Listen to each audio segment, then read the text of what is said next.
you can be in love with someone. You can love someone and and if you haven't experienced love and you don't understand it and you don't have the tools to move forward, then you're gonna have complications. Kelly's had an incredible career in music, first as a member of one of the biggest girl groups of all time, and then with an amazing solo career that keeps going and going, so I'd be remiss to not get the lowdown. Kelly, I have a speed round of questions that I need to know the answer to. Kelly Rowland has always been a force to be reckoned with, but her recent comments about Jay-Z were a spotlight moment that caught even the most casual observers by surprise. Standing amidst the glitz of the Bob Marley One Love movie premiere, Kelly opened up about Jay-Z's powerful Grammys speech, and what she said had everyone talking. It wasn't just glowing praise, it was personal, intimate, and full of weight. "John Carter is one of the greatest men I know," she declared, her voice carrying a conviction that felt deeper than the usual red carpet soundbites. "His words ring so loud to me." And in that moment, the world wasn't just seeing Kelly Rowland the artist.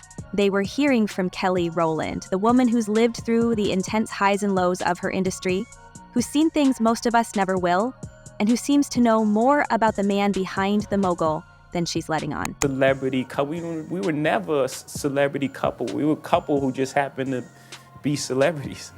That's beautiful. Like real people. Yeah. The timing of her statement couldn't have been more significant. Jay-Z had just used his platform at the Grammys to call out the Recording Academy's historical missteps, particularly when it came to recognizing Beyonce's monumental artistry. While the crowd cheered his words, there was an undercurrent of tension that rippled through the room. Jay wasn't just defending music or culture, he was defending his wife, the woman whose name has been synonymous with excellence for decades. And Kelly, with her unique perspective as someone who's walked alongside both Jay-Z and Beyonce for years, wasn't about to let that moment pass without adding her voice to the mix. But there was something about the way she spoke, an unshakable passion, a slight edge of protectiveness, that made people wonder if there was more lurking beneath her praise. Kelly's admiration for Jay-Z wasn't just about his words at the Grammys. It felt layered, almost like she was drawing from years of personal experiences that the public had only scratched the surface of. After all, this is Jay-Z we're talking about, a man whose influence in Kelly's orbit has been undeniable. He's not just Beyonce's partner, he's been a guiding figure in their shared industry, a collaborator, a mentor, and, according to some whispers, much more. What's fascinating is how Kelly's tone seemed to transcend the usual camaraderie of industry peers. She wasn't just applauding a speech, she was standing firm, as though she needed to remind the world of something important about the man she called one of the greatest. And it's moments like these, when the lines between admiration and something deeper blur, that ignite speculation. It's malicious. But maybe that was because he was a girl that didn't want you. Oh. But this wasn't the first time Kelly has publicly stood by Jay-Z in a way that raised eyebrows. Over the years, she's been a vocal advocate for both him and Beyonce, often stepping into the spotlight during moments of controversy or triumph. And yet, her unwavering support has always been accompanied by an air of mystery. Why does Kelly seem to go out of her way to praise Jay-Z, even when it might overshadow her own accomplishments? Is it simply loyalty, or is there a hidden history that makes her connection to him more profound than most realize? Even more intriguing is how Kelly's words often serve as a counterpoint to the darker narratives that have surrounded Jay-Z. For every rumor or accusation that's emerged, Kelly has been there, painting a picture of a man who's not just a cultural icon, but also a deeply principled individual. Take, for instance, her reaction to the backlash over Jay-Z's infamous NFL partnership. While critics were quick to call him out for what they saw as a betrayal of activist values, Kelly subtly hinted at a different perspective. She spoke about the importance of seeing the bigger picture, of understanding intentions rather than rushing to judgment. It was a measured defense, one that seemed to come from someone who knows him on a level the rest of us can only speculate about. If you're a halfway intelligent person, when do you start questioning how lucky some keep getting? Right. And yet, for all her praise, Kelly has always been careful never to reveal too much. It's almost as if she's walking a tightrope, balancing between loyalty and discretion. She knows the power of words in an industry where even the slightest misstep can spiral into chaos. But it's that very carefulness that fuels the curiosity of fans and skeptics alike. What does Kelly Rowland know that we don't? What has she seen and experienced during her time in the Carter Knowles inner circle? And why does it feel like she's holding back more than she's letting on? Her dynamic with Jay-Z becomes even more fascinating when you consider the broader context of her relationship with Beyonce. The two have been inseparable since their Destiny's Child days, a bond forged through years of shared struggles and triumphs. But while Beyoncé has always been the centerpiece of the spotlight, Kelly has often found herself in the shadows, a role she's admitted was difficult to navigate, and yet she's never let resentment or bitterness define her. Instead, Kelly has consistently celebrated Beyoncé's successes, even going so far as to publicly defend her against critics and detractors. It's a loyalty that speaks volumes about Kelly's character, but also raises questions about the dynamics at play. How much of her support for Jay-Z is tied to her friendship with Beyoncé, and how much of it comes from her own personal experiences with him? Really a conspiracy if the same person keeps benefiting off the same kind of tragedy over and over? What's undeniable is that Kelly's words at the Bob Marley premiere weren't just about a Grammy speech. They were a window into something deeper, a connection that's been shaped by years of shared history, mutual respect, and perhaps a few untold stories. And while Kelly may not be ready to share those stories just yet, the way she speaks about Jay-Z suggests they're there, lingering just beneath the surface, waiting for the right moment to come to light. As the cameras flashed and the interviews wrapped, Kelly's comments left a lingering sense of intrigue. Her praise for Jay-Z wasn't just a moment of admiration. It was a reminder that the narratives we see are often just the tip of the iceberg. Behind the headlines and the public personas lies a web of relationships, secrets, and complexities that only those on the inside truly understand.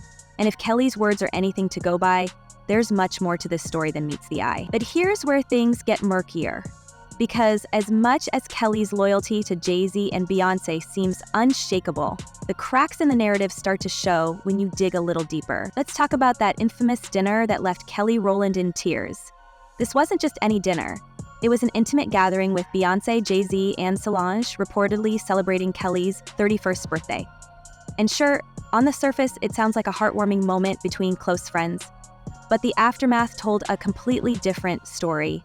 Witnesses described Kelly leaving the restaurant, visibly emotional, wiping her eyes as she stepped into the night. Now, Kelly has always been one to keep her composure in public, so what could have possibly happened behind those closed doors to leave her so shaken? Lawsuit was withdrawn by the accuser's attorney Tony Busby on Friday with prejudice, meaning it cannot be refiled. Now, this lawsuit had originally been filed in December on behalf of a woman only known as Jane Doe, who claimed that Jay-Z and Combs her when she was just 13 years old at a house party following the 2000 MTV Video Music Awards. The timing of this dinner is critical. It wasn't long after Destiny's Child had reunited for their iconic Super Bowl halftime show performance. Fans had been buzzing about the chemistry, or lack thereof, on stage. While Beyoncé and Michelle seemed perfectly in sync, Kelly's energy felt different, almost hesitant, like she was holding back. That dinner, coming so soon after such a high-profile moment, could have been the perfect opportunity for the group to address any lingering tensions. But if that's the case, then why did Kelly leave in such a fragile state? What was said at that table that struck such a chord with her? Some insiders have hinted that the dinner wasn't just about celebrating Kelly's birthday. It was a chance for the Carters to check in with her, to have what some might call a reality check conversation. Think about it. This was around the time when Beyoncé's star was reaching untouchable levels of fame. Her Mrs. Carter Show World Tour was dominating headlines, and her self-titled surprise album was about to drop and rewrite the rules of the music industry. Meanwhile, Kelly was still trying to carve out her own lane, often struggling to escape comparisons to her former bandmate. It's not hard to imagine how that power dynamic might have played out over the course of the evening. And that's not the first time we've seen this tactic, and the last time it actually worked. And then there's the Jay-Z factor. His presence at the dinner adds an entirely different layer of complexity. Jay has always been positioned as a kind of mentor figure for Kelly, but the nature of their relationship has been the subject of speculation for years. Was this a moment of tough love from a mentor? Or was there something more personal at play? Some sources have suggested that Jay-Z might have been the one to bring up Kelly's career struggles during the dinner, framing it as constructive criticism, but others think the discussion could have veered into more personal territory that Kelly wasn't ready to revisit. Of course, the elephant in the room is the shadow Beyoncé casts over everyone in her orbit, including Kelly. For years, Kelly has been open about feeling like she lived in Beyoncé's shadow during their Destiny's Child days. She said it was a struggle to define herself outside of the group, to prove to the world, and maybe even to herself, that she was more than just the other member of Destiny's Child. And while she's managed to build an impressive solo career, the comparisons have never fully gone away. Could the dinner have been a reminder of that unspoken hierarchy, with Beyoncé and Jay-Z unintentionally reinforcing their dominance? Or was it something even more complicated? Something that Kelly has chosen to keep to herself. Short win. It's really much more of a loss for the legal team of Jay-Z and Diddy. Why would you say that? Because the judge was kind of harsh to Jay-Z and Diddy in her response? Yeah, this is sort of like, you know, if a child asks you for something and you're trying to like teach them a lesson, you say, no, not right now. You know, go be good for a little while, then come back and ask me again. Adding fuel to the fire are the whispers about Kelly's personal life at the time. Rumors were swirling about tensions in her romantic relationships and her struggles to balance her personal professional worlds. And let's not forget the ongoing speculation about the inspiration behind her deeply emotional track, Dirty Laundry. The song, which details an abusive relationship, was widely believed to be about her ex-fiancé, Roy Williams. But when Roy publicly denied being the man she referred to in the song, it opened the door to a flood of new theories. One of the more persistent ones, that the man in question was someone much closer to home, someone who had been a part of her inner circle. He's gone on to do incredible things, but he has a very specific style. And there's a lot of people who don't like that style. And Judge Torres is one of them. He's now twice kind of taken the reins and tried to take control of the narrative of cases by putting on sort of these preemptive press conferences. He did it with Mayor Adams, and he did it now with Jay-Z, where he goes to the press and essentially puts on a PowerPoint. And while Kelly was navigating her own challenges, the legal storm surrounding Sean Diddy Combs was beginning to cast its shadow over everyone in their shared circle. At the heart of it was a lawsuit that painted a picture of disturbing and deeply troubling allegations. The accuser, Joseph Mazzaro, claimed he had been subjected to horrific treatment at a party allegedly orchestrated by Diddy. The details were graphic and unsettling, involving what Mazzaro described as humiliating acts designed to degrade him. But here's where things get stranger. Beyoncé and Jay-Z were initially named in the lawsuit, accused of witnessing the alleged events. Though their names were later removed, the damage had already been done. Questions swirled about why their names were included in the first place, and whether their association with Diddy could have impacted their reputations.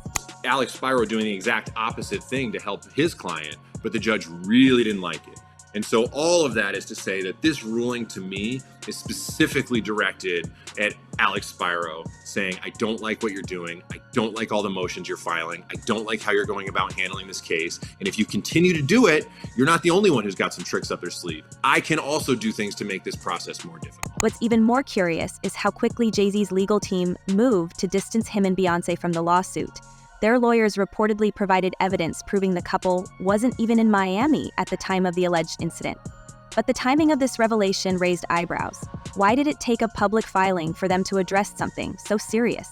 And why were their names included to begin with? Some speculate it was a tactic to draw more attention to the case, a way for Manzaro's legal team to leverage the Carter name for headlines. But others think it could point to deeper ties between Jay-Z, Beyoncé, and Diddy, ties that may not be as squeaky clean as they appear. Then there's the fact that Diddy's legal troubles don't exist in a vacuum. His reputation for excess and controversy has been a long-standing part of his public persona, but this lawsuit feels different. It's not just about him, it's about the people in his orbit, the power dynamics at play, and the way these high-profile figures protect their own interests. For Kelly, who has a history of close ties to both Jay-Z and Beyoncé, the fallout from this lawsuit could be significant. Did she know about the allegations before they became public? And if so, how does that knowledge square with her public support for Jay-Z? These are the kinds of questions that keep swirling unanswered as a lawsuit continues to unfold. It's obviously getting a whole new wave of attention and more focused attention on this victim.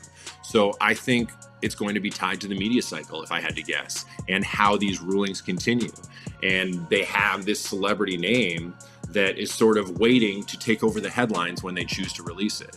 So I think it will be added, but it's going to be a strategic time. And here's where things get truly chaotic. Fans have started to piece together timelines, lyrics, and public interactions, and the name that keeps coming up is Jay-Z. Yes, Jay-Z. The same man Kelly praised so passionately at the Bob Marley premiere. The same man who's been at the center of multiple rumors involving complicated relationships with women in the industry. The same man who, let's not forget, has admitted to infidelity in his own marriage. Could it be that Kelly's emotional reaction at the dinner was tied to unresolved feelings about her past with Jay? Or is the truth even messier than we're imagining? The speculation doesn't stop there. Some fans have pointed out that Kelly's son Titan bears a striking resemblance to Jay-Z.